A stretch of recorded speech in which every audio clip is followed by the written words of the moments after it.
বয়স কত হতে পারে এখন? এখন 19। 19 বছর বয়স। হ্যাঁ। আপনি রেডিও কি শোনেন, মানে হ্যাঁ। শোনা হয় নিয়মিত? হ্যাঁ।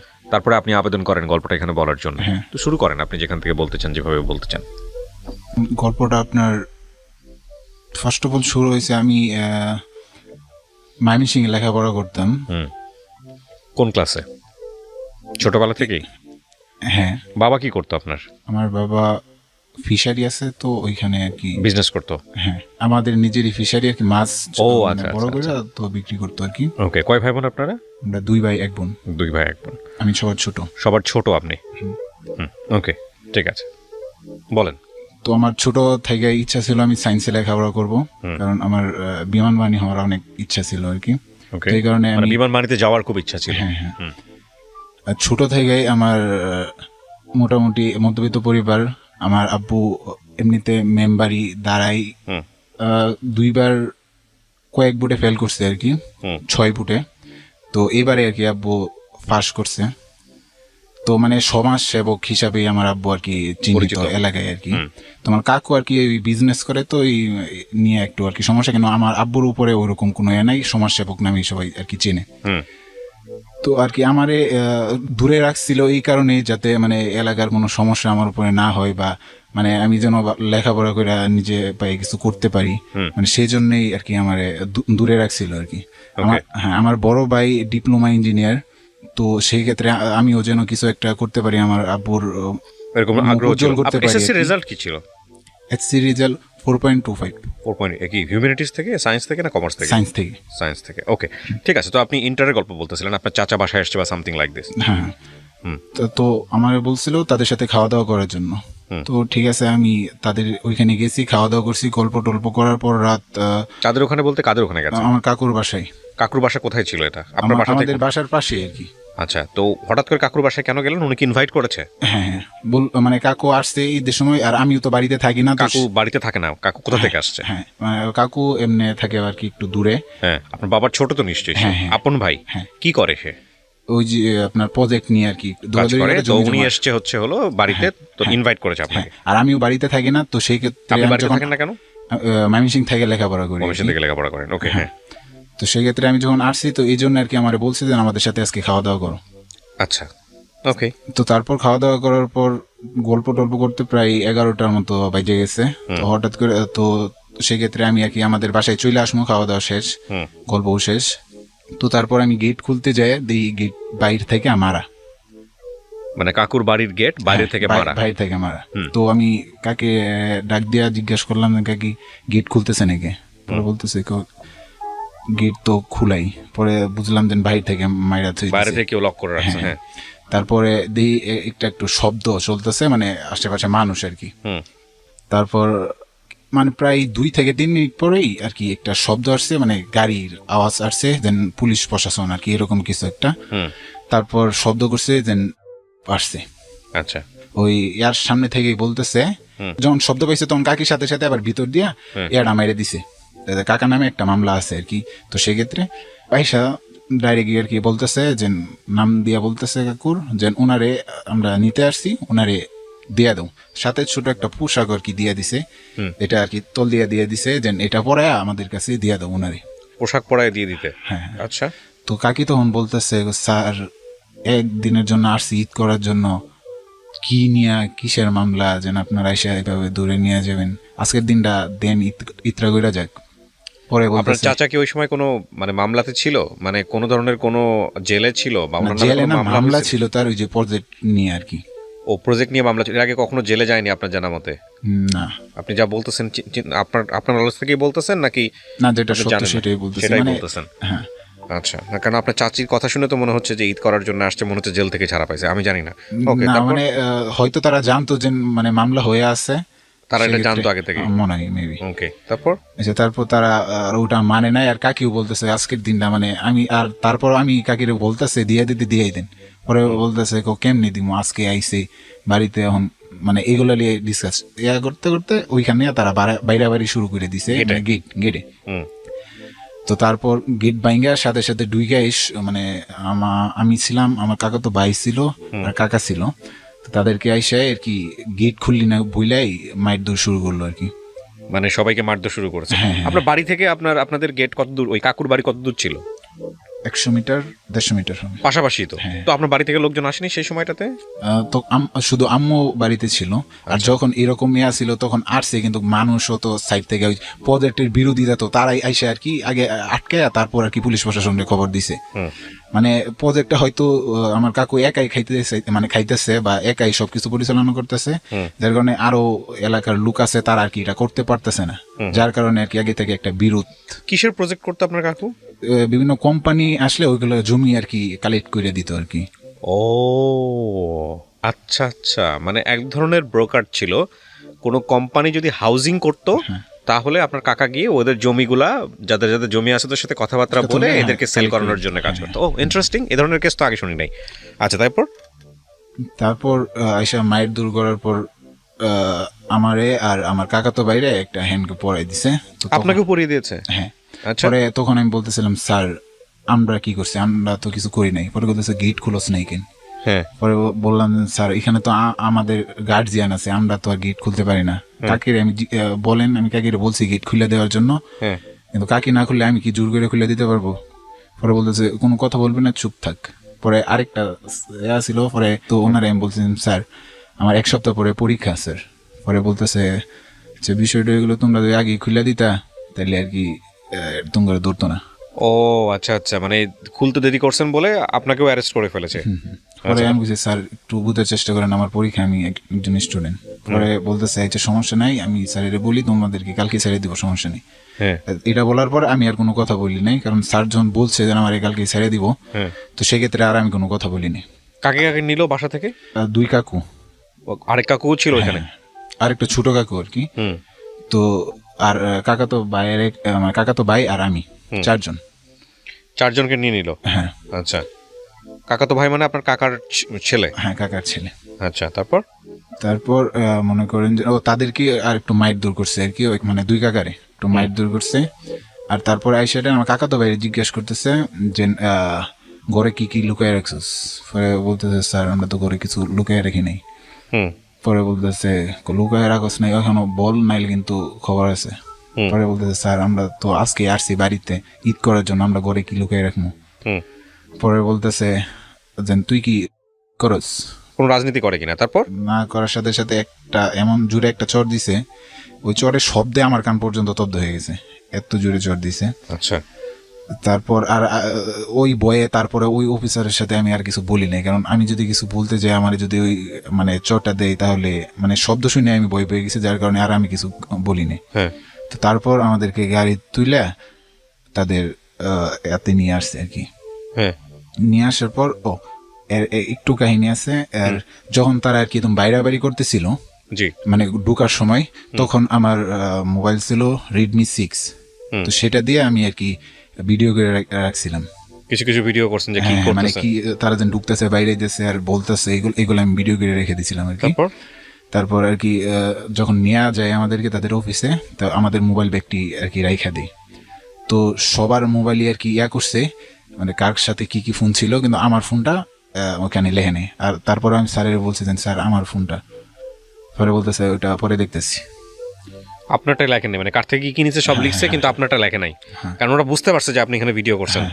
আচ্ছা, তারপর আমাদেরকে মানে একটা আলাদা আলাদা মানে ছোট, মানে খালি একটা মানুষ থাকা যায় এরকম একটা এর মধ্যে ঢুকাইছে আর কি। এটা কি ময়মনসিংহে নাকি ময়মনসিংহ থেকে ঢাকায় নিয়ে আসছে? না, ময়মনসিংহ আকুয়া বাইপাস। হ্যাঁ, তারপর তো সেখানে মানে দিন না রাত সেটা বুঝার কোনো বাউ নাই, শুধু খালি আপনি আসেন এইটা এরকম। সবাইকে একসাথে রাখছে নাকি আলাদা? না, আলাদা আলাদা ছোট ছোট। আপনাকে কোথায় ঢুকাইছে? একটা ছোট মানে খাঁচার মতো হবে, ওইখানে সবাই রেখে আলাদা আলাদা আর কি, আলাদা আলাদা খাঁচার মতো। আচ্ছা। তো তারপর আপনাকে ওখানে ঢুকাইছে? হ্যাঁ। তারপর আর আমার এখানে একটা বাড়ি লাগছিল, এই ব্যাম্পে এটা এতটুকু ফুলে হয়ে গেছিল। আর তারপর যখন আমাদের ঢুকাইয়া আর কি বলতেছে যে তোরা কোনো কথাবার্তা বলবি না। আর তারপর আমি ওই স্যারের আর কি বলছিলাম যে স্যার আমার কিন্তু 1 সপ্তাহ পরে পরীক্ষা স্যার। পরে বলতেছে তোরটা বিষয়টা দেখতেছি, এটা বললে চলে গেছে। মানে তখনও একটু সান্ত্বনা পাইছিলাম যে আমি হয়তো ছেড়ে দিব স্যারেরা, মানে যখন বলছে আমি আমার সামনে পরীক্ষা, তো সেক্ষেত্রে আমার ছেড়ে দেওয়ার সম্ভাবনা আছে। তো তারপর ওই রাত, তখন মনে হয় রাত একটার মতো বাজবে বা 12:30 একটা এরকম বাজবে। তো সকাল পর্যন্ত মনে হয়েছে যে 1 মাস পর্যন্ত মানে এরকম লং টাইম, মানে ঘুম তো আসেই নেই, আর বারবার মনে হইতেছিল যে এটা একটা স্বপ্ন। না, কিন্তু এখানে একটা কথা আছে, আপনাকে যদি ওনারা নিয়ে গিয়ে থাকে, সাসপেক্টেড যদি হয়ে থাকেন, তাহলে আপনি পরের দিন তো আপনাকে তারা পুলিশের কাছে হ্যান্ড ওভার করবে অথবা কোর্টে দিয়ে দিবে। কি করলো আপনি একটু ধারাবাহিকভাবে বলেন। হ্যাঁ, তারা আমাদের থানায় ট্রান্সফার করছে পরের দিন। তারপর আমাদের সাথে আরো কিছু মানে করছে, প্রায় 10 জনের মতো আরো দিছে। ধরেছে? না, ধরে নেই, আমাদের তো ঘর থেকে আনছে, আর ওইখানে লেখছে যে আমাদেরকে জঙ্গল থেকে নিয়ে আসছে আর কি। আচ্ছা। আর আরো 10 জন লাগাইছে আর কি, যে তারা আরো 10 জন ছিল আপনাদের সাথে। হ্যাঁ, তাদেরকে ধরতে পারি না, এই 4 জনকে ধরতে পারছি। তো সেক্ষেত্রে আমাদেরকে আর কি এটা থানাতে পাঠাইছে, এবং কি আরো 1 সপ্তাহ রিমান্ড চাই আর কি পাঠাইছে কোর্টে। হ্যাঁ, তারপর থানা থেকে আমাদেরকে পরের দিন কোর্টে পাঠাইছে আর কি। কোর্ট থেকে ওইভাবে আর কি আপনার ওই জেলখানায় পাঠাই দিছে। তো জেলখানায় প্রায় 2 দিন পরে আবার কোর্টে আনবে আর কি। ওই তারা যে মানে এটা চাইছে রিমান্ডটা, এটা কি মঞ্জুর হবে না আমাদের জামিন মানে সব করে 2-3 দিন পরে আর কি আবার কোর্টে আনছে আমাদের। আমাকে একটু জেলখানার অভিজ্ঞতা বলেন, আপনি তো এর আগে যান নাই। তো আপনার প্রথম যাইতেই একটা বড় একটা গেটের মাঝখানে নিয়ে বসায় রাখছে। তারপর একজন একজন করে নাম আর পরিবারের সদস্য বন্ধু বান্ধবের নাম কিছু জিজ্ঞাসা করে, কারণ পরবর্তী যখন বের করব আবার এইগুলাই জিজ্ঞাসা করবো, যদি না মিলে আর কি তাহলে সমস্যা, আর যদি সবকিছু ঠিক মতো বলতে পারো তাহলে আর কি বের করবে। সেক্ষেত্রে আমার বন্ধু বান্ধব, মামা, খালা, বোন এগুলার নাম জিজ্ঞাসা করার পর এন্ট্রি করে তারপর আর কি ভিতরে ঢুকাইছে। ভিতরে ঢুকানোর পর একটা রুমে আমাদের সাথে আরো প্রায় 25 জনের মতো ছিল, মানে অন্যান্য আর কি। তো একটা রুমে রাখছে, ওই রুমে প্রায় 50-60 জন ছিলাম। তো ওইখানে আপনার যাওয়ার পরই আর কি অনেক পরিমাণে ক্ষুধা লাগছে। তো তারপর ওইখানেই খাবার আছে। তো খাবারটা আমি আনতে গেছি, তারপর মনে করেন সাথে ডাউলও ছিল। আমি চাই দেখি যে আমার কাকু আর আমার কাকাতো ভাইজান তারা একজন আরেকজনকে আর কি খাওয়াই দিতেছে হাতে তুলে, মানে কাকা তার ছেলে খাওয়াই দিতেছে, ছেলে বাপরে খাওয়াই দিতেছে। তো এইখানেও আরেকটু কাহিনী হয়েছিল, যখন মানে আপনার আমাদেরকে পরের দিন সকালে আর কি বের করছে খাঁচা থেকে। তো তারপর আমাদের কিছু ছবি তুলছে আর কি। ছবি তোলার পর আমাদেরকে ময়মনসিং পাঠাইছে, মানে ময়মনসিং সার্কিট হাউস পাঠাইছে। ওইখান থেকে আবার এইখানেই আনছে। আনার পর খাবার দিছে, রাত তখন সন্ধ্যা হয়ে গেছে আর কি, রাতের খাবার দিছে। খাবার দেওয়ার পর কাকাতো বাইরে আর কি বাড়িতে মারে নাই, বাড়িতে আমার একটু মারছে আর আমার 2 কাকারে মারছে। তো আর কাকা তো বাইরে খালি ওই একটা চড়ই দিছিল। তো সেই ক্ষেত্রে আর কি মোটামুটি সুস্থই আমার কাকাতো ভাই। তো উনার কাকাতো বাইরে ডাক দিচ্ছে, ডাক দেয়া না পাশের রুমে নিছে, নিয়ে বলতেছে তোরা তো স্টুডেন্ট, তোদের লাইফটা নষ্ট হোক এটা আমরা চাই না। তো সেই ক্ষেত্রে যা যা বলবো যদি সঠিক উত্তর দেস তাহলে আর কি তোর 2টারে ছেড়ে দিব, সম্বন্ধে এতটুকুই জানি। এটা বলতেই আরেকটারে বলতেছে আর কি যে এটারে ধরতেই মনে করেন যে প্রায় 50 থেকে 60টার মতো হইব, মানে শুধু পাছাড়ি খান দিয়া ইচ্ছা মতো বিটাইছে। আমরা ওই পাশ থেকে খালি শুনতেছি দেন বাইরে দিতেছে শব্দগুলা। কাকা বলতেছে মনে হয় আমার ফুলাটারে মেরে ডালবো। তারপর কতক্ষণ পরেই ভাই খুঁড়ে আইলো। পরে ভাবলাম যেন হয়তো বাইরে এরকম ভাবে মারছে, পরবর্তী সিরিয়ালটা আমারই হয়তো নিয়ে এরকম ভাবে মারবো। তো আমি শুধু একটাই তখন এনআফসি পড়তেছিলাম। তো বাইরে একটা বাড়ি আর কি, মানে ফিরাইতে সময় মানে হাতে লাগছিল, হাত দিয়ে এদিক দিয়ে রক্ত আর কি ভাবে পড়তেছে। আইসা ভাই বসতে পারতেছে না, ভাই দাঁড়াই রয়েছে। ভাই বউ, পরে কইতেছে না সমস্যা নেই। সাথে সাথে আরেকটা আসছিল, আইসা বলতেছে কি ব্যাপার তোমার হাতে কি রক্ত কে ব্যথা পাইছ, তোমার কি কেউ কিছু বলছে? পরে বলতেছে আমার মানে চাচাতো ভাই বলছে না ওই হাত দরজা এখানে লেগে ব্যথা পেয়েছি। পরে বলতেছে না সমস্যা নাই, বলো তোমার কি কেউ কিছু বলছে বা কেউ মারলে বলো, আমিও তো একটা অফিসার। পরে তাও আমার চাচাতো ভাই বলছে যে না আমার কেউ গোপন করলো কেন, যদি এটাও আবার নিয়ে মারে তো, মানে এই বয়ে আর কি বলছে যে না মারে নেই। তো সেই ক্ষেত্রে পরে আর আমাদেরকে ডাক দেয় নাই। এভাবেই পরে গাড়িটা আসছে, গাড়ির মধ্যে তুলে দিছে আর একটা ব্যাগ সাথে তুলে দিছে। তারপর দেখি যে চাচাতো ভাই চাচারে খাওয়াই দিতেছে, আর চাচা তার ছেলে খাওয়াই দিতেছে। তো তারপর আমার শরীরে অনেক মানে জ্বর, মানে বই পায়া, আর মায়েরও তো দিছে, এই জন্য আর কি আমার শরীরে অনেক জ্বর। তো কিছু খায়া বড়ি খাইতে হবে। আমার আসার সময় আমার এক পাতা এইচ দিয়ে দিছিল। তো সেই ক্ষেত্রে আমি, আপনার বাবা বা আপনার ভাইয়েরা কেউ যোগাযোগ করতেছে না থানাতে? না থানাতে যোগাযোগ ভয় পেয়ে করতেছে, গেছে? কিন্তু এই যে আরো আসামি দিছে এবং কি আরো কিছু অজ্ঞাত রাখছে, ঠিক আছে। আচ্ছা। তো সেই ক্ষেত্রে সবাই মানে আসলে আমার আব্বুরেও দিবে, এটা এই ভয়ে আর কি আমার আব্বুরেও আমিও না করছি, যেন আব্বু ওইখানে যেন না আসে, বা আব্বু যেন মানে ফেস না হয়, আপাতত একটু দূরে যেন থাকে, কারণ অজ্ঞাত দিয়ে দিছে, এখানে আব্বুর নাম মতো দিয়ে দিতে পারে যে এই বিষয়ে দৌড়াদৌড়ি করে। তো সেক্ষেত্রে আমার আম্মুই সব দৌড়াদৌড়ি করছে। তো তারপর আমি মনে করেন যে এক নলা মুখে দেওয়ার পর এমন মনে হইলো যে লাইফে এরকম বাদ আমি জীবনে খাইনি। কেন, কি হয়েছে? মানে এরকম জঘন্য একটা মানে গন্ধ, মানে বাড়িতে মনে করেন যে 3 দিন বাদ পড়ে থাকার পর যেরকম একটা গন্ধ হয়, মানে আমার ভিতরে আমি দিতে পারতেছি না, এটা যতটুক দিছি তার থেকে আরো ভিতরে যা আছে সব বের হয়ে আসতেছে।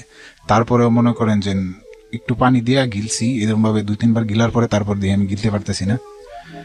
তারপরে মনোরম ভাবে খাওয়ার পর একটা বিছানা করছে, মানে চাচারাই তো বিছানা করছে বড় করে, তো ওইখানে আর কি শুইতে গেছি। তো তখন আর কি একটু একটু গরম, ফ্যান ছাড়া, কিন্তু আমার প্রচন্ড শীত করতেছে, মানে জ্বর আসছে তো শরীরে।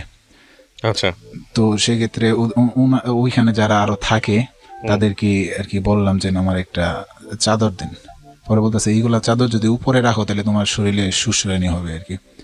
তো সেই ক্ষেত্রে পরে লুঙ্গি ছিল, একটা চাদর ছিল, ওইগুলো আর কি আমার উপরে রেখে আমি বড়ি খেয়ে শুয়ে পড়ছি। তারপরে আপনার সকাল হয়েছে, সকাল হইতেই ওইখানে আপনার কেউ দেখা করতে, প্রতিদিন একবার করে দেখা করতে পারা যায় আর কি। তো সেক্ষেত্রে আর কি মাইক দিয়া বইলা দেয় যে নাম, বাপের নাম বইলা দেয় আর কি। আচ্ছা। তো সেক্ষেত্রে আমার নাম আসছে, কাকাদেরও নাম আসছে, আমারও আর কি নাম আসছে। তো তারপর আর কি আমরা যাই ওইখানে। তারপর দেখি আম্মু আসছে আর কাকি আসছে। তারপর আর কি তারা বললো যে আমরা তো আর কি বুঝতে পারি না যে আমাদেরকে কি মামলা টামলা দিছে। তো তারাই বললো যে মামলা দিছে প্রস্তুতি ডাকাতি। আপনার 1 সপ্তাহ পরে পরীক্ষা ছিল? হ্যাঁ। আচ্ছা, ততক্ষণে কয়দিন গেছে? 3 দিন। এর আগে আপনার নামে কোনো মামলা ছিল কোথাও কোনো মামলা ছিল না? আচ্ছা, তারপর আপনার কথা বললাম, আম্মু তো জীবনে ওরকম মানে ফেস করে নাই। আম্মু অনেক ভয় পায়া, মানে আম্মু কান্তাছে যে লাইফটা তোমার শেষ করে দিছে, মানে এরকম একটা মামলা দিছে, সরকারবাদী মামলা, তোমার লাইফটা তো শেষ। তুমি কত ছিলা যে তুমি সায়েন্সে লেখাপড়া হইরা মানে বিমান বাহিনীতে যাইবা, তো সেক্ষেত্রে তো তোমার লাইফটা শেষ। তো আম্মুর সামনে আমি কাঁদতে পারতেছিলাম না, কিন্তু আম্মা যখন যাই তখন প্রায় আধা ঘন্টার মতো কান্না করছি।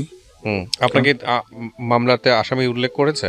হ্যাঁ। কত নাম্বার? 4 নাম্বার, মানে 4 জনের মধ্যে 4 নাম্বারই। আপনাকে কি হিসেবে দিয়েছে? সহযোগিতায় ছিলেন? হ্যাঁ, আমি একটা দাও নিয়ে দাঁড়াই আছিলাম। এগুলো দিছে? হ্যাঁ। আচ্ছা, তারপর আর কি ওই আরো বলছে যে 2 দিন পরের দিনই বললো যে তোমাদেরকে কুড়ে নিব, তো তোমার জন্য উকিল রাখছি আর কি, মানে আমাদের 4 জনের জন্য আর কি উকিল রাখছে। তো পরে আমি বলছি যে উকিল বইলো যে আমার পরীক্ষাটা এটা একটু ভালোভাবে করার জন্য, আর তুমি কলেজ থেকে প্রিন্সিপাল স্যারের বইলা যা যা কাগজপাতি লাগে ওইগুলো নিয়ে এসো। তারপর আম্মু কলেজে যায়, মানে প্রায় 2 দিনের মতো কাগজপাতি সবাই না উকিলের কাছে দিছে। আর তারপর আমাদেরকে আর কি ডাক দিছে যে কোর্টে যেতে হইব। সকাল আমাদেরকে লাইন ধরে আর কি পরে গাড়ি দিয়া কোর্টে নিয়ে গেছে। কোর্টে নেওয়ার পর যখন আমাদেরকে তুলতেছে তখন ওই সব উকিলের সব দেখতেছিল আমার ফুফু, মানে ফুফু একটু দৌড়াদৌড়ি করছে উকিল নিয়া। তো ফুফু আমার মাথায় হাত দিয়ে আর উকিল রে বলছে যে স্যার এর দিকে একটু দেখেন, কারণ এর 2 দিন পরে পরীক্ষা। তো তারপর আর বলছে আচ্ছা সমস্যা নাই, আগে রিমান্ডটা করতে হবে, কাটাই দেবে, তারপর পরীক্ষার কথা বলতে হবে। তারপর আমাদেরকে আর কি ওই নিয়ে কোর্টে তুলছে। কোর্টে তোলার পর আমাদের উকিল ছিল 2টা। উকিল এখানে বলছে আর কি যে এরা তো স্যার ছাত্র, মানে যা যা বলার বলছে। আর ওই পাশে আর কি একটা পুলিশ দাঁড়ায়া বলছে দেন আমাদেরকে হস্তান্তর করছে, তো এটা আমাদেরকে দেন, আমরা তদন্ত করব, এরকম কিছু আর কি বলছে। পরে একদিনের রিমান্ড মঞ্জুর করছে আদালত। আচ্ছা, তো যখন একদিনের রিমান্ড মঞ্জুর হয়ে গেছে তখন তো আমার পরীক্ষার জন্য জামিনের আবেদন করতে পারে না, তো সেই ক্ষেত্রে আর জামিনের আবেদন করতে পারে নাই। পরে আবারই আমাদেরকে জেলে নিয়ে গেছে। রিমান্ড নিল না, রিমান্ড আর কি ডেট দিছে ওই একদিন পরে আর কি, রিমান্ডে আবার থানায় নিবে আর কি রিমান্ড। তারপর যখন জেলে গেছি রাত্রে আর কি, অনেকেই তো শুনছে যেন আমাদেরকে আজকে রিমান্ডে হয়েছে, কি হয়েছে আমি বলছি যে একদিনের রিমান্ড আছে। তখন তারা আর কি আমারে বলছে ভয় পাও না, সমস্যা নাই, যদি টাকা দিয়া রাখো আর তারা যদি ইয়া করে তো সেক্ষেত্রে তোমাদেরকে খালি একটু ভয় দেখাইবো, মানে তোমার চোখ বাইন্দা নিব কারেন্ট এরিয়া আর কি, একটু তোমার আশেপাশে বাইরেইবো আর একটু ভয় দেখাইবো, তোমরা যারা সত্য এটাই বলবা। পরে আর কি তো সেক্ষেত্রে আর কি এটা শুনে রাখছি। আর বিষয়টা গেলে এটা ভাববেও খারাপ, মানে বই লাগতেছে যে এরকম ভাবে চোখ বাইন্দা নিব একটা অন্ধকার রুমে, বা কারেন্টের তার এইরকম ইয়া করবো বা বই দেখাইবো, এগুলা ভাববে আর কি খুব খারাপ লাগতেছে। তো ওদিন আর ঘুমাইতে পারিনি। তো পরে আমাদেরকে আর কি ডাক দিছে যে থানায় যেতে হবে, রিমান্ডের সময় হয়েছে। তো 2টা পুলিশ আসছিল, 2টা পুলিশ সিএনজি দিয়ে আমাদেরকে থানায় আনছে। থানায় আনার সাথে সাথে পরে কি আম্মুরাও তো সবাই, মানে আমাদের সবাই তো জানে আমাদেরকে আজকে আনবো, তো সেক্ষেত্রে পরে আম্মু আইসা আর কি বললো যে ভয় পাও না, তোমার মারতো না। আমার আম্মুর কষ্ট দিকে আমার আম্মুর মানে আমার লাগে কত কিছু ইয়া করতেছে, দৌড় পাড়তে আছে, এইগুলা ভাই আরো খারাপ লাগতেছে। আম্মুর সামনে আমি কিছু কইতে পারি না, শুধু খালি আম্মুর হাতটা আমার মাথায় দিয়ে বলছিলাম যে আমার জন্য একটু দোয়া কইল। পরে আম্মু যাওয়ার পর অনেকক্ষণ বসে বসে কান্না করছি। তারপর রাত হয়েছে, রাত যখন মানে বাড়তেছে তখন মানে ভাবতেছি কখন আর কি আমাদেরকে নিয়ে যাবো, ওই এতেই আছি, হ্যাঁ কখন ডাক দিব। তো রাত 12টা বেজে গেছে, ডাক দেয় নাই। রাত 1টা পর্যন্ত বেজে গেছে, ডাক দেয় নাই। একদম পরে রাত 3টা বেজে গেছে, ডাক দেয় নাই। আস্তে আস্তে সকাল হয়ে গেছে, ডাক দেয় নাই। তারপর প্রায় 8টা-9টার মতো বেজে গেছে, তারপর আমাদেরকে ডাক দেয় নাই। পরে একটা মানে প্রশাসনের একটা লোক আসা জিজ্ঞাসা করছে যে তোমাদেরকে কেউ মারছে? পরে আমরা বলছি না, আমাদেরকে কোনো কিছু জিজ্ঞাসা করে নেই, মারবো কেমনে। পরে বলছে সমস্যা নাই, তোমাদেরকে ওরা মারবে না, কারণ মিথ্যা মামলা এটা তো স্যারেরাও জানে, এই জন্য আর কি কোনো সমস্যা নেই। তারপর 10টার দিকে আমার কাকুরে শুধু ডাক দেয়া নিছে, কাকুরে ডাক দেয়া নিয়ে কি জানি জিজ্ঞাসা করছে, আর হাতের তালুর মাঝে 4-5টা বাড়ি দিছে। আমরা এখান থেকে দেখতেছি আর কি, মানে ছোট ফাঁক আছে তো ইয়ার শিকলের, তো সেক্ষেত্রে দেখছি 4-5টার মতো বাড়ি দিছে। তো পরে ভাবলাম যে এই 4-5টা বাড়ি, তখন মনে মনে দেখতে পেলাম যে এই 4-5টা বাড়ি দিলেও সমস্যা নেই, কাকারে ধুন দিছে, পরবর্তী আমারে দিলেও সমস্যা নেই, কারণ এইগুলা স্কুলে থাকতে স্যারেরাও দিছে। তো তারপর আমাদেরকে আর কি কেউ ডাক দেয় নাই বা আর কোনো কিছু করে নাই। তারপর 11টা বা 12টার দিকে আবার তখন কি আপনার পরীক্ষা শুরু হয়েছে? না, যেদিন আমাদেরকে রিমান্ড আনছে ওদিনে আমার পরীক্ষা শুরু হয়েছে। তারপর আমাদেরকে 11টা বা 12টার মতো বাজে, তখন আর কি খুইলা আমাদেরকে আবার হ্যান্ডকাপ পরায়া এখানে একটা কথা বলে রাখি প্রিয় দর্শক এবং শ্রোতা, দর্শক তো না শ্রোতা যাদেরকে বলবো, এই যে গল্পটা এটা একপাক্ষিক একটা গল্প, হ্যাঁ, এবং এই গল্পে আমরা কোনোভাবেই কাউকে, কোনো সরকারি সংস্থাকে কিংবা কোর্টকে বা কাউকেই কিন্তু আমরা অ্যাকিউজ করছি না, বা কোনো ধরনের কোনো পারসেপশন তাদের সম্পর্কে তৈরি না করতে আমরা বলবো, কারণ ও যেটা বলছে সেটা ওর মতো করে ওর কাছে সত্য, এবং এই বিষয়টা এখন চলমান আছে, মানে এখনও মামলাটা চলমান অবস্থায় আছে, এবং এটার ব্যাপারে কোর্ট যে রায় দেবেন সেটাই আমাদের, সে বিষয়ে আমরা কোর্টের সাথে একমত পোষণ করব। তবে এখানে গল্পের শিক্ষার জায়গাটা অন্য জায়গাতে, এবং সেই শিক্ষার জায়গাটা কোথায় সেটা আমি একেবারে শেষের দিকে আমি ফোকাস করতে চাই। ও অপরাধী কি অপরাধী না সেটা কোর্ট প্রমাণ করবে বা আইন সংস্থা যারা আছে তারা প্রমাণ করবেন, কিন্তু ওর বলার জায়গা থেকে আমরা ওকে অবশ্যই অধিকার দিতে চাই, কারণ ও চাইলে বলতে পারে। এবং এখানে আমরা পুরো বিষয়টাই গোপন করে, মানে ওর পরিচয় বা সমস্ত কিছু গোপন করেই আমরা গল্পটা এভাবে উপস্থাপন করছি। আমি বারবারই বলছি যে কোনো প্রতিষ্ঠান, সরকারি কোনো প্রতিষ্ঠান বা কাউকে হেয় করা আমাদের অনুষ্ঠানের উদ্দেশ্য নয়। আমাদের গল্পের জায়গাটি অন্য জায়গাটিতে, মানে আমাদের গল্পের ফোকাসের জায়গাটিতে অন্য জায়গাটিতে। সেটা কি, সেটা আমি একেবারে শেষের দিকে গিয়ে বলবো। হ্যাঁ, বলেন। তারপর আমাদেরকে আর কি কোর্টে নিয়ে গেছে, আবার কোর্ট থেকে জেলে নিয়ে গেছে। জেলে নেওয়ার পরদিন আবারই আমার পরিবার থেকে লোক আসছে, তো মাইক দিয়ে ডাক দিচ্ছে, তখন গেলাম। তো তখন বললো যে সামনে একটা হেয়ারিং দিবে তোমাদের, তবে উকিল বলছে যে প্রায় 1 মাস লাগবে।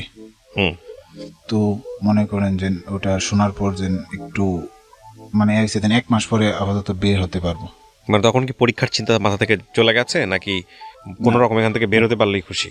তখন মানে এত কিছু হওয়ার পর তখন মানে আপাতত এখান থেকে বের হই, লাইফটা তো শেষই, কারণ এখান থেকে বের হলেই তোমার মামলাটা শেষ হয়ে যেতেছে না, মামলাটা তো চলমান থাকবে। হ্যাঁ, লাইফটা তো শেষ, বাট এইখানে তো একটা মানে মনে করেন যে ওইখানে এই লাইফে কোনো সময় এরকম পরিবেশে তো আমি কখনো থাকি নাই। তারপর আপনার যে বললাম যে আচ্ছা ঠিক আছে, তাহলে তুমিও টেনশন করো না, 30 দিন পর এখানে আপনার তুলে তুলে খেতে হয়। এখন যেখানে আমাদেরকে ট্রান্সফার করা হয়েছে এখানে আর কি টাইম টু টাইম 3 বেলা আর কি খাবার নিচে থেকে লাইন ধরে তুলে আনতে হয় আর কি, একটা থালি নিয়ে। তো সেক্ষেত্রে আমি তো আর এইগুলা জানি না, তো সেক্ষেত্রে আমি আর কি খাবার তুলি নেই। তো দেখি যখন রাত্রে খাবার টাইম হয়েছে তখন তো সব গিট মিট মারা, বাহিরে যাওয়ার কোনো ইয়া নেই, তো দিই সবাই খাইতেছে আর আমি দাঁড়াই রয়েছি, কারণ আমি তো কিছু বুঝি না। তারপরে একটা ছেলে এসে আমার জিজ্ঞেস করতেছে যে তুমি কি খাবার তোলা নাই? আমি বলছি খাবার কোথা থেকে তুলে? পরে বলতেছে যে আচ্ছা সমস্যা নাই, আমার খাবার অর্ধেকটা তুমি খাও। ছেলেটার বাসা ছিল ভালুকা।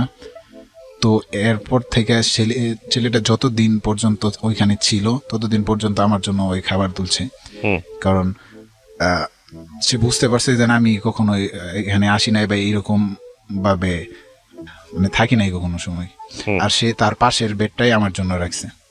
আচ্ছা, আর বিষয়টা হলো ওইখানে আপনার এমন মানে অবস্থা যে আপনি যে একা আপনার বডিটাই শুধু রাখতে পারবেন এখানে, আর কোনো মানে একটু পাশে জায়গা থাকবে না। মানে এভাবে এত এত তো গরম লাগে না? গরম তো লাগেই। মানে আপনি কি শীতের মধ্যে কতদিন আগে জেলে ছিলেন আপনি? 2 বছর আগে। 2 বছর আগে। ওই সময়টা গরমের সিজন না ঠান্ডার সিজন? গরমের সিজন। আচ্ছা, ফ্যান চলে না? ফ্যান নাই? ফ্যান চলে, বাট তাও আর কি অনেক গরম। বিষয়টা হলো আর ওইখানে সব থেকে খারাপ লাগছে আমার যখন মনে করেন 6টার পর যখন কি গেটটা মাইরা লাই, তখন হঠাৎ করে আপনার সবাই একসাথে আর কি ওইখানে ধূমপান করে আর কি। তো সেই ক্ষেত্রে আমার মানে দম নেওয়াটা বন্ধ হয়ে যায়। হ্যাঁ, তো সেই আমি আর কি আপনার শিকের চিবা দিয়া নাকটা বের কইরা, নাক আর মুখটা বের কইরা এভাবে প্রায় আধা ঘন্টার মতো আমি দম ছাড়তাম, যখন আর কি তারা তাদের সিগারেট মানে ধূমপান করা শেষ না হইতো। 6টার পরে কি লাইট অফ করে দেয়, নাকি 6টার পরে লাইট জ্বালানো থাকে? লাইট সারা রাত জ্বালানো থাকে, কিন্তু আর কি গেট মারা থাকে, মানে ওই রুমের বাইরে যেতে পারবেন না আর কি। একদম 6টার পরে সব একসাথে তুলে বন্ধ করে দেয়। হ্যাঁ। কতজন থাকে এক রুমে? এক রুমে আপনার আমি যে রুমে ছিলাম এই রুমে 172 জন ছিল। একসাথে 172 জন? কত বড় রুম? নর্মালি ওই রুমে মনে করেন যে নর্মালি থাকতে গেলে 100 জন থাকতে পারবে। 72 জন বেশি? হ্যাঁ। মাঝে মাঝে এমন অবস্থা হয়েছে যে পার্টি মানে এইভাবে শুই না, এইভাবে শুইতে হয়েছে। কাত মানে সোজা হইতে পারবেন না, মানে কাত হয়ে থাকতে হইব। মানে একটা এর মধ্যে 3টা, এক রুমের মধ্যে 3টা, এক পায়ের সাথে আরেক মাথার, আবার তার পায়ের সাথে আরেক মাথা। ও আচ্ছা, পার মাথা এরকম ভাবে মানে করেন যে এটার মধ্যে 3টা সিরিয়াল। হ্যাঁ, 3টা ফরত। হ্যাঁ, আবার একদম মানে ওই একজনের পায়ের দিকে মাথা, আরেকজনের মাথা, এভাবে ক্রস করে শোয়ানো 3টা সিরিয়াল। হ্যাঁ, মানে এই সিরিয়াল এভাবে, মধ্যে আরেকটা সিরিয়াল, ওইখানে আরেকটা সিরিয়াল। ও আচ্ছা আচ্ছা, বুঝতে পেরেছি। হ্যাঁ, মানে একটু জায়গা নাই যেন আর কি আপনার অন্য কোনো ইয়া রাখার জন্য। তো 172 জন ছিল, তো ওভাবেই আমাদের থাকতে হয়েছে। মাঝে মধ্যে 5 জন 10 জন করে কমে ওই জাবিন হয়ে যায় যাদের, তো সেক্ষেত্রে আর কি একটু ফাঁকা মানে ওই ভালোভাবে একটু শোয়া যায় আর কি। ভালোভাবে বলতে ওই মানে সোজা পায় আর কি, যেন এক পাশ না আর কি, ওরকম না। কিন্তু মাঝে মধ্যে আবার বাইরে যায়, তো সেক্ষেত্রে আর কি এরকম ভাবেই থাকতে হয়। ওকে, তারপর মনে করেন যে কিছুদিন পর ওই আমার সাথে যে এটা ছিল আর কি, যে আমার হেল্প করতো, খাবার টাবার আর কি তুলতো সব, তার আর কি জামিন হয়ে গেছে। আচ্ছা, তারপর আবারই আমি একলা হয়ে গেলাম, কারণ এমনিতে তো আমার একলা রাখছে আর তাদেরকে আলাদা আলাদা ভাবে রাখছে। তো মনে করেন যে এইখানে সবাই মনে করেন যে মানে এদের ব্যবহার, মানে আমি লাইফে কোনো সময় মানে এরকম কারোর সাথে থাকি নাই বা এরকম মানুষের ব্যবহার কোনো সময় পাই নাই আর কি। তো আমার মানে যারা পাশে থাকে মাঝে মধ্যে আর কি দেখলেও আর কি আমার একটু ভিতরে আর কি খুব খারাপ লাগে, কারণ শরীরে অনেক কাটা ছেঁড়া থাকে, তো ওদের আর কি মানে ওরা আর কি সবাই আর কি মাদক মামলা এইগুলো মামলায় আর কি ঢুকছে, শরীরে অনেক কাটাছেঁড়া দেখলে ব্যবহার বলতে কি মানে খারাপ ব্যবহার? হ্যাঁ আর হ্যাঁ আচ্ছা। প্রচুর পরিমাণে খারাপ ব্যবহার, মানে সবার না অনেকেরই আর কি। হুম মনে করেন আমি এক জায়গায় বসে রইছি হুম একা একা, আমার এক লোকে আর কি ডাক দিছে "এই, এদিকে আয়।" হুম পরে আমি গেলাম, বলতেছে এই তোর কি মামলা, মানে একটু ভাব ধরে বলতেছে আর কি একটু এর মতো। দেন পরে আমি বললাম যে ভাই আমার তো প্রস্তুতি ডাকাতি মামলা। হুম হুম তো আমার এটা শোনার পরে আর কি এরপরে আর আমার কিছু বলে নেই। হুম আর ওইখানে আমার সময় কাটছে, আর আমার পায়ে যে ব্যথাটা পাইছিলাম এটা আল্লাহর মধ্যে প্রায় 3 দিন থেকে 4 দিনের মধ্যে ঠিক হয়ে গেছিল, কারণ আমি মানে ফুললি ভাবে 5 ওয়াক্ত নামাজ পড়ছি ওইখানে। যে ওইখানে উঠা নামার এতে আর কি আপনার আল্লাহর মধ্যে কোনো ওষুধও খাইতে হয় নাই, ওই মানে ওইভাবেই ভালো হয়ে গেছে। আর শুধু খালি ওই মলম দেওয়া হয়েছিল, মলমটা মনে করেন যে 5-6টা মলম দিয়ে আসছিল, কারণ আমার ওই যে চাচাতো বাইরে যেন আর কি মারছিল এটা একদম কালো হয়ে গেছিল। আচ্ছা। যখন আর কি আপনার ওটা মলমটা কি আমি দিয়ে দিতাম, যখন মানে দেখতাম মলম দিতে যায় আমার মনে করেন চোখ দিয়ে পানি পড়তো আর কি, এইরকম ভাবে আর কি মারছে। হুম তো তারপর মনে করেন যে আমাদের এভাবে আর কি চলতে চলতে মাস হয়েছে। হুম তারপর একদিন 29 দিনের দিন একদিন আম্মু আসছে, ও তার আগে আমার ভাই আসছিল তার আগে। হুম যখন ডাক দিছে গেছি, যাই দেখি আমার ভাই আসছে, আর ভাইয়ের সাথে আমার এক চাচাতো বোন আসছে। হুম তারপর বাইরে বললাম যে টেনশন নিও না, আমি মানে ভিতরে ভালোই আছি, সমস্যা নাই, আমার নিয়ে টেনশন নিও না, আম্মুরে বলবা টেনশন না নেওয়ার জন্য। হুম তো তখন আর কি আমার ভাই বললো যে তুই যতদিন ধরে এখানে আসছস, মানে তখন প্রায় 20 দিনের মতো হয়েছে মনে হয়। হুম বলতেছে তুই যতদিন ধরে আসছস এতদিন ধরে আম্মু বাড়িতে চুলাও আর কি চুলার মধ্যে আগুন ধরাই নেই আর কি, একদিনও বাড়িতে রান্না করে নেই। হুম পাড়ার লোকেরা সেটা আম্মুরে খাওয়াইতে তো আম্মু খানা, মানে আমার টেনশনে। আর আমার শার্ট পাঞ্জাবি এগুলা দুইটা বলে কান্দে, মানে এইগুলা বললো। এইগুলা শোনার পর তো আমি মানে আরো গেলাম যে আম্মুরে একটু বুঝে, আরো আম্মু তো আমার লেগে আরো হয়ে যাবো গা। তো সেক্ষেত্রে ভাইজান বললাম যে তুমি আম্মুরে একটু বুঝাই হেইডো আমার সমস্যা নেই, আমি ভালোই আছি না। আর 1 মাস পরে তো আমি আমার লেগে এত টেনশন করে লেগে কি লিগে। হুম তারপর কি আমার একটা ফ্রেন্ড ছিল, কলেজ ফ্রেন্ড, তো তার তার বিষয়টা মানে সবকিছুই আর কি আমার খুব কাছের ফ্রেন্ড ছিল, বেস্ট ফ্রেন্ড বললেই চলে। তো বললাম আমার বাইরে বললাম যে আমার আইডিতে ঢুইখা একটু মানে আমার ফ্রেন্ডে বইলো যে নাইসা দেখা করার লেগে। হুম তো আর কি পরে আমার ভাই আমার আইডিতে ঢুকে আর কি ফ্রেন্ডে বলছিল। তারপর প্রায় 3 দিন বা 2 দিন বা 3 দিন এরকম পরেই আর কি আমার ফ্রেন্ড আসছে। ফ্রেন্ড এসে ফ্রেন্ডের সাথে আর কি কথাবার্তা বললাম। বিষয়টা হলো না থাকা অবস্থায় মনে করেন যেদিন কারোর সাথে দেখা হয়েছে বা কথা হয়েছে 20 মিনিট টাইম দেয় একদিন আর কি, তো ওই দিনটা আপনার একটু ভালো যায় আর কি, কারোর সাথে দেখা করতে পারছি। সপ্তাহে একদিন করে মানে কেউ আসে, তো বন্ধু বান্ধব যখন আসে তখন আর কি আপনার খুব ভালো লাগে, ওই দিনটা আর কি একটু ভালো যায়। এভাবে আরেকটা ফ্রেন্ড আসছিল, তারপর মনে করেন যে এভাবে আর কি 1 মাস 29 দিন হয়েছে। ওই দিন আম্মু আসছে, আম্মু আয়সা ওই দিন বৃহস্পতিবার, আম্মু আয়সা বলতেছে যে তোমাদের জামিন হয়েছে। ও মা এসে বলতেছে জামিন হয়েছে। আচ্ছা তারপর জামিন হয়েছে, তাই এখন আজকে তো আর বের হইব না, আর শুক্রবারে বন্ধ থাকে, শনিবারে বন্ধ থাকে, তোমাদের বাড়িতে রবিবারের দিন আর কি। আচ্ছা। তো তারপরেও আর কি শুনে একটু শান্তি লাগলো যে জামিন হয়েছে। এখন 1 সপ্তাহ পরে বের হলেও আর কি এত কষ্ট নাই, কিন্তু জামিন হয়েছে আর কি। তো তারপর যারা আর কি কাছের ফ্রেন্ড বা যাদের সাথে আর কি করছি আর কি ওদেরকে বলছি যে জামিন হয়েছে।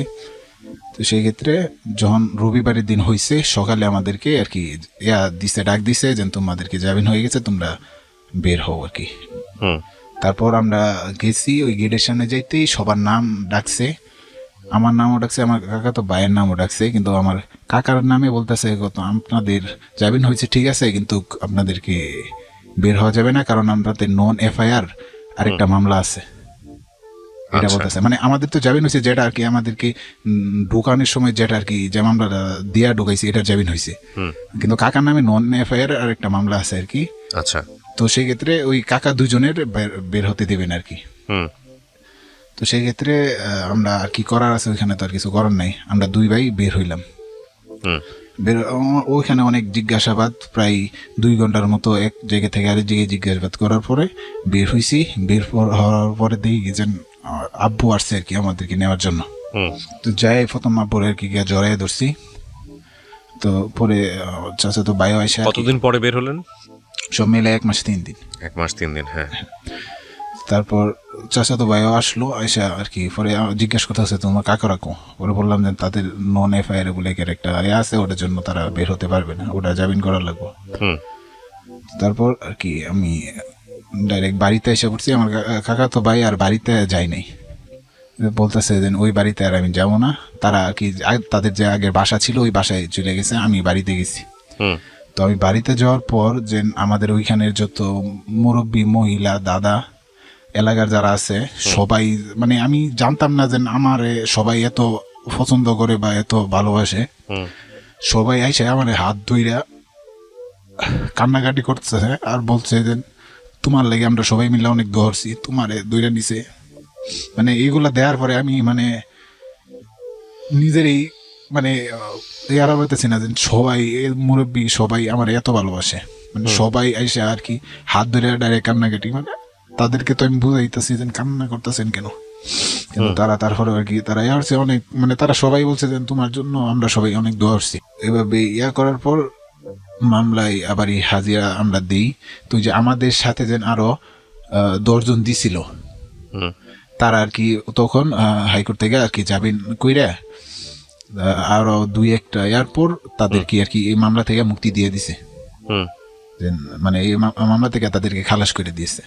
তো এখন এই মামলার মধ্যে শুধু আমরা 4 জনই আছি আর কি। আচ্ছা, এখনো মামলা চলমান? লেখাপড়া কি হলো? লেখাপড়া তারপর আর ওইখানে তো পরীক্ষা যখন দিতে পারি নাই তখন আমার ফর্ম ফিল আপ হয় নাই আর কি। তো সেক্ষেত্রে পরে আর বললাম যে তাহলে সামনের বছর ইয়া করো মনে, তো ওটা নিয়ে। আর আমি যখন ওটা থেকে বের হয়েছি তখন আর কি আমার মন মাইন্ড অন্যরকম হয়ে গেছিল, যে মানে সব কিছুই ভুলে গেছে, মাথার মধ্যে কিছু নাই, লাইফে এত বড় একটা জ্বর গেছে। তো তারপর কিছুদিন পরেই শুনলাম যে এটা অটোপাস দিয়ে দিবে আর কি সরকারে।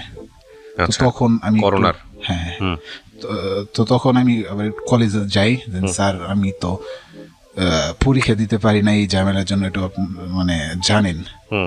তো আমার ফর্ম ফিল আপটা কি এখন মানে আপনারা কইরা এটা অটো পাস করানোর কোনো সিস্টেম আছে? তখন স্যার আর কি বলে যে আর যদি কিছুদিন আগে আসতা তাহলে আমরা এটার ব্যবস্থা করে দিতে পারতাম, কিন্তু তুমি লেট করে ফেলছো আর কি।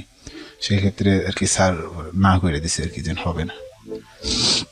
তো তারপর আর কি মনে করেন যে বাড়িতে আসলাম, বাড়িতে এসে আর দিয়ে যেন মানে বন্ধু বান্ধব যেন আগে একটা আসলেই ভালো করে জিজ্ঞেস করতো বা ওরকম একটা মানে, কিন্তু এখন থেকে বন্ধু বান্ধব আর কিরকম দেখলেও তো না দেখে একটা মান করে চলে দেখে, মানে জেল খাটছি আমি যখন আর মানুষ নাই, অন্য কিছু হয়ে গেছি। সেক্ষেত্রে মানে নিজের কাছে খুব খারাপ লাগতেছে, মানে নিজের বন্ধু বান্ধব যদি এরকম ইয়া করে তাহলে আর এখানে কার সাথে চললো, সারাদিন তো আর ঘরের ভিতরে থাকা যায় না। তো তারপর ভাইজানরে বললাম যে আমি তো বাড়িতে থাকতে পারতেছি না, একটা ব্যবস্থা করো। পরে ভাইজান বলতেছে তাহলে তুই ঢাকা এসে পর, এখানে দিয়ে তোর একটা কাজের ব্যবস্থা করে দিতে পারি কিনা। পরে আমি ঢাকা আসছি, পরে কারেন্টের ওয়ারিং করার ওটার একটা আর কি তার এক বন্ধু আর কি ইয়া করে, তো ওইখানে প্রায় আমি 1 মাসের মতো কাজ করছি। তারপর ওইখানে কাজ শেষ, তারপর দেখি যে আমি মানে আমার একটা সমস্যা, ওইটা ওইগুলো সাপ্লাইয়ের পানি খাইতে পারি না আমি। সাপ্লাইয়ের পানি খাওয়াইলেই আর কি আমার টাইফয়েড হয় আর কি। তো সেই ক্ষেত্রে আর কি আমি দেখি যেন অসুস্থ হয়ে যেতেছি। তো সেই ক্ষেত্রে আমি আবার বাড়িতে চলে গেছি, যে এখানে থাকতে পারতেছি না। তারপর বাড়িতে যায় আবার মনে করেন যেন ওইরকম ভাবেই চলো, 2-1টা বন্ধু বান্ধবের সাথে মাঝে মধ্যে আর কি দূরের বন্ধুর সাথে যায় আর কি একটু আড্ডা দিই। বুঝতে পেরেছি, আমি খুব স্বাভাবিকভাবে বুঝতে পারতেছি যে আপনার জীবনটা এখন কেমন হয়ে গেছে। আপনি একটু আমাকে বলেন তো যে আপনি কেন আজকে এই গল্পটা আজকে রেডিওতে বলতে আসলেন? এটার একমাত্র কারণ আমি স্টুডেন্ট, আমার লাইফটা এরকম ভাবে, মানে আমার অনেক স্বপ্ন ছিল ছোট থেকে যে আমি সায়েন্সে লেখাপড়া করে আমি লাইফে কিছু একটা হমো। তারপরেও যেন আমি এরকম ভাবে আমার লাইফটা এরকম ভাবে ধ্বংস হইলো, মানে একটা স্টুডেন্টের ক্ষেত্রে যে এইটুকু কি স্যার সরকারে কি বা যারা ছিল তারা কি দিতে পারলো না, বা একটা স্টুডেন্ট লাইফ নষ্ট হয়ে যেতেছে এটা কি তারা একটু ভাবলো না, বা একটু চেষ্টা করতেছে একটা স্টুডেন্ট তার লাইফটা যেন না হয়, সে একটু একটু যদি দুষ কইরাও থাকে তাহলে স্টুডেন্ট হিসেবে তার একটা চান্স দেওয়া উচিত। তো আমি তো কোনো দোষ অন্যায় করি নাই, তারপরেও আমি একটা স্টুডেন্ট ছিলাম, আমার জন্য তো একটু আপনি স্যাক্রিফাইস। এটা তো রেডিওতে বলে আপনি তো মানুষের কাছ থেকে সিম্প্যাথি পেলেও পেতে পারেন। আপনি যেহেতু বিষয়টা, আপনি যদি মনে করেন আপনি ভিকটিম, রাইট, আপনি যদি মনে করেন আপনার প্রতি অন্যায় করা হয়েছে, তাহলে আপনি আইনের দ্বারস্থ হন, আপনি মামলা করেন। মামলা করা তো নাগরিক অধিকার, আপনি মামলা করতেই পারেন। কিছুদিন আগে আমাদের এখানে সাংবাদিক আসছিল, তারাও এটা পর্যবেক্ষণ মানে করে গেছে। তো সাংবাদিকেরও আর কি একটা হবে ইয়াটা নিয়ে। সংবাদ মাধ্যমে তো আপনার বলার রাইট আছে, আপনি চাইলে একটা প্রেস কনফারেন্স করেও বলতে পারেন, সেটা অন্য বিষয়। কিন্তু আমার কথা হচ্ছে, আপনার প্রতি যদি এটা অন্যায় করে থাকে কোনো রাষ্ট্রীয় প্রতিষ্ঠান, তাহলে আপনি নিঃসন্দেহে আইন অনুযায়ী মামলা করার রাইট আছে আপনার। আপনি কি সেদিকে যাবেন? মামলা বলতে এখানে কি মানে প্রশাসনের বিরুদ্ধে মামলা সেটা বলতে না, প্রশাসনের বিরুদ্ধে আপনি মামলা, সেটা যাই হোক না কেন, আপনি একজন লয়ারের কাছে গেছেন এই যে আপনার প্রতি যে অন্যায় করা হয়েছে, আপনি আপনার লয়ার আপনাকে কি পরামর্শ দিয়েছে? তো তারা শুধু এটাই বলতেছে যে এই মামলা থেকে, এই মামলায় কিছু হবে না, এটা মিথ্যা মামলা, সমস্যা নেই। মানে সমস্যা নাই, সমস্যা যে আপনার পুরো জীবনটা চেয়ে পঙ্গু হয়ে গেল, এই সমস্যাটা, এটার তো তারা কোনো ব্যাখ্যা দিতে পারে না। এটার ব্যাখ্যা কেন দিতে পারবে না? একজন ভালো লয়ারের কাছে যান, একজন ভালো পরামর্শকের কাছে যান। আমার যে ক্ষতিটা হলো, এই ক্ষতিটার ক্ষতিপূরণ তো এটা রাষ্ট্র সেই ক্ষতিপূরণ দিবে নিশ্চয়ই, দায় নিতে হবে রাষ্ট্রকে। আপনার মামলা, প্রথমত হচ্ছে আপনার মামলা চলমান। এই মামলা যদি আজকে আমরা এমনভাবে গল্পটা উপস্থাপন করেছি, কারায় আপনাকে ধরে নিয়ে গেছে, কি হয়েছে না হয়েছে, কোনো কিছু আমরা আমাদের অনুষ্ঠানে ফ্ল্যাশ করিনি, ইভেন আপনার আইডেন্টিটিও আমি ফ্ল্যাশ করিনি। আর আপনি বলতেছেন আপনি একজন ভিকটিম। আমাদের এই গল্পের সচেতনতার জায়গা দুইটা। প্রথম সচেতনতার জায়গাটা হচ্ছে এটা যে আপনার প্রতি যে ক্ষতিটুকু হলো, আপনি যদি মনে করেন সেটা আপনাকে বিচারে কি হয়, যেহেতু মামলা চলমান আছে, এটা রায় আসবে শেষ পর্যন্ত, একটা রায় তো হবে। আপনি যদি নির্দোষ খালাস হন, আপনি যদি অপরাধী না হন, তাহলে রাষ্ট্র আপনাকে যতটা ক্ষতি করেছে আপনার কথা অনুযায়ী, সেটার ক্ষতিপূরণ আপনি রাষ্ট্রের কাছে চাইতে পারেন। এটা আপনার নাগরিক অধিকার, সাংবিধানিক অধিকার। এটা মানে উকিলে বলছে যখন আমি এই মামলা থেকে খালাস পাবো তখন আমি এটা করতে পারবেন, নাম্বার 1। আর নাম্বার 2, এটা হচ্ছে একটা সচেতনতার দিক। আর 2 নাম্বার হচ্ছে যেটা হচ্ছে যে আপনি, আপনার চাচা এই সব কাজের মধ্যে ইনভলভ ছিল, আপনি কি ঘুণাক্ষরেও কোনোভাবে চিন্তা করেন না যে এরকম একটা ঘটনা ঘটতে পারে? না, বিষয়টা হয়ে গেল আমি তো বাড়িতে থাকি না ওই রকম, মানে সেও বাড়িতে থাকে না, তার আরেক বাসা আছে সেইখানে থাকে। তো সেই ক্ষেত্রে তার বিষয়ে ওই রকম ভাবে আমি জানি না, কারণ আমি লেখাপড়া নিয়ে ব্যস্ত। আপনার চাচা এইসবের মধ্যে জড়িত, এগুলো আপনি ঘুণাক্ষরেও জানতেন না? প্রজেক্ট নিয়ে করতেছে, এগুলা চলতেছে, এগুলো তো মামলা হয়েছে আপনার চাচার এগেইনস্টে, সেটাও আপনি জানতেন না? এটা জানতাম না। যাই হোক, সেক্ষেত্রে আমাদের কিছু বলার নাই, যেটা সত্য সেটাই আপনি ভালো জানেন। তবে এটা আসলে যদি আপনি না জেনে থাকেন তাহলে এটা আপনার ভাগ্য ছাড়া কিছু বলার নাই আমার।